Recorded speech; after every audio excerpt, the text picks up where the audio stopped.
आज के जो हालात हैं इंटरनेशनल, तो इस वक्त तो फोकस है यूक्रेन पर। और बात ये नहीं सीरियस होती जा रही है वक्त के साथ साथ। राइट नाउ जो मैक्रोन है, फ्रांस के प्रेसिडेंट, उनकी पुतिन से मुलाकात हुई। और जर्मनी के चांसलर जो हैं वो अमेरिका, उन्होंने मुलाकात की जो बाइडेन से। और उनके जो फॉरेन मिनिस्टर हैं, उन्होंने यूक्रेन में जाकर कियव में यूक्रेन की गवर्नमेंट से मुलाकात की। तो अब ये सारी मीटिंग्स हो रही हैं और अमेरिका जो है वो अपनी फोर्सेस बढ़ा रहा है in the vicinity of Ukraine. Ukraine में तो अभी दाखिल नहीं की, तो पहले रोमानिया में भेजी, मोल्दोवा में और पोलैंड में अपनी फौजें उतारी हैं। तो वो यानी जो यूक्रेन के बॉर्डरिंग कंट्रीज हैं ईस्टर्न यूरोप के, वहाँ अपनी फोर्सेस को डिप्लॉय कर रहा है और में इजाफा कर रहा है। एक प्रेशर पॉइंट बिल्डअप कर रहा है रूस के लिए कि वो इन्वेजन ना करे। बाकी नेटो की फोर्सेस को इजाज़त दे दी है कि वो यूक्रेन में चली जाएं, और वो यूक्रेन में चली गई हैं। अब देखना ये है कि इसमें यूरोप और अमेरिका, क्या ये एक पेज पर हैं या इनमें कोई डिफरेंस है। तो देखने में ये आ रहा है कि जर्मनी और फ्रांस की कुछ रिजर्वेशंस हैं और वो 100% कंपैटिबल नहीं है with the views strategy of the United states. मिसाल के तौर पर जर्मनी कहता है कि मेरी फोर्सेस और वेपन्स वो यूक्रेन में नहीं अभी तक जाएंगे। और फ्रांस भी जो है वो भी एक मीडिएशन के रोल में है। पुतिन से मुलाकात का मकसद यही है कि वो ऐसा वे आउट निकले कि बरह रास्त कन्फ्रंटेशन जो ना हो सके। वजह उसकी क्या है, यूरोप के ऐसे व्यूज क्यों हैं, खास तौर पर जर्मनी के और दूसरे नंबर पर फ्रांस के। कि जर्मनी तो डिपेंडेंट है रशियन गैस पर बहुत ज्यादा। और जो नॉर्थ स्ट्रीम पर्टिकुलरली जो गैस पाइपलाइन बाल्टिक सी में से गुजरकर जर्मनी तक जा रही है, वो एक बहुत बड़ा सोर्स है जर्मन इकोनॉमी के लिए। क्योंकि जर्मन इकोनॉमी यूरोप की सबसे ताकतवर इकोनॉमी है और वो एनर्जी स्टार्व्ड भी है और रशियन गैस पर उसकी डिपेंडेंस है। इसी तरह अकेला जर्मनी नहीं बल्कि यूरोप के कई और ममालिक जो है रशियन गैस को बाई करते हैं और वो यूक्रेन में से होकर गुजरती है, तो बेलारूस में से भी जाती है, तो मेन रशिया से आती है और वो ईस्टर्न यूरोप के दूसरे कंट्रीज को भी गैस सप्लाई होती है। अब वो नहीं पसंद करेंगे कि ये जंग की सूरत हाल में साफ जा रहा है ये सारी चीज़ें डिसरप्ट हो जाती हैं। पर्टिकुलरली अमेरिका के ऐसे स्टेटमेंट्स हैं कि अगर रशिया ने इन्वेजन किया तो ये जरूरी नहीं है कि वो उनको कन्फ्रंट करें जाकर वहां। वो ज्यादा इशारा इन द बिगनिंग तो प्रेसिडेंट जो बाइडेन ने यही किया था कि हम रशिया पर बड़ी हार्श किस्म की सैंक्शंस इंपोज करेंगे और खास तौर पर ये जो नॉर्थ स्ट्रीम गैस पाइपलाइन है ये तो बंद हो जाएगी। अब जब सैंक्शंस में सबसे बड़ी सैंक्शन ये है कि रशिया से जितनी भी गैस इंपोर्ट हो रही है यूरोप में वो सारी बंद कर दी जाएगी, ताकि रशिया की जो इकोनॉमी है वो घुट जाए। उसका गला घुटने का तरीका यही है कि उसकी आमदनी में कमी की जाए। लेकिन इसके साथ साथ आप देखें कि जो यूरोप है, जिस कंट्रीज को गैस मिल रही है, उनका अभी तक कोई ऑल्टरनेटिव ऐसा सोर्स नहीं सामने आ रहा कि उतनी गैस यकदम उधर से अगर ऑफ की गैस तो इधर से ऑन हो जाएगी। अगर जो वो बात होती है कि इसराइल जो है वो भी मेडिटेरेनियन सी से गैस निकालता है उन आइलैंड से जो कि इसराइल के कंट्रोल में है, और टर्की से लिंकअप हो रहा है कि हम ये गैस जो है वाया टर्की और ग्रीस यूरोप को एक्सपोर्ट कर सकते हैं। They are thinking on those lines. लेकिन वो ऐसी चीजें हैं कि जो इंफ्रास्ट्रक्चर अभी एस्टेब्लिश करना है।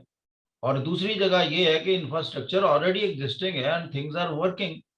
फिर ये जो आलमी बसात है इस मामले में चूंकि सीरियस हो गई बात, रशिया अपने प्रेशर्स डेवलप कर रहा है। जिस तरह आपने देखा कि पुतिन ने शी जिनपिंग से मुलाकात की और जॉइंट स्टेटमेंट दी कि we are against NATO expansion. ये भी एक प्रेशर पॉइंट था कि चाइना हमारे साथ है। अब अमेरिका भी पैरेलल यानी ये कोल्ड वार शुरू है और प्रेशर एक और अंदाज से भी बिल्ड करने का इशारा यूं हुआ कि अभी 9 फरवरी को ऑस्ट्रेलिया में क्वाड की मीटिंग रख ली। अब क्वाड आप जानते हैं कि उसमें अमेरिका है, इंडिया है, ऑस्ट्रेलिया है और जापान है। और रशिया, चाइना ये भी कह देते हैं कि ये this is the NATO of the east even. इसमें जो इंडिया की पोजीशन है वो बड़ी मुश्किल सी है इंडिया के लिए। अब क्वाड में इंडिया मेंबर है, उधर इंडिया ने रशिया से S-400 मिसाइल भी खरीदे। अब वो क्वाड की मीटिंग रखी गई। इसमें ज़ात तो ये होता है कि अब चूंकि इसको लीड कर रहा है यूनाइटेड स्टेट्स और इंडिया उसमें शामिल है, लेकिन इंडिया जो है वो इंडिया ये दे रहा है कि मैं इसमें इम्पार्शल हूँ। तो लिहाजा वो एक बड़ी मुश्किल में है कि रशिया के साथ भी उसके अच्छे ताल्लुकात हैं, लेकिन वो अपने यूरोप के और अमेरिका के साथ उसकी स्ट्रेटेजिक जो पार्टनरशिप है उसको भी ज़्यादा नुकसान नहीं पहुंचाना चाहता, उसको भी कायम रखना चाहता है। इस लिहाज से वो अब देखना है कि फ्यूचर में उसकी क्या सिचुएशन होती है, लेकिन नज़र ये आ रहा है कि वो इसमें बहुत हद तक इनडिफरेंट रहेगा।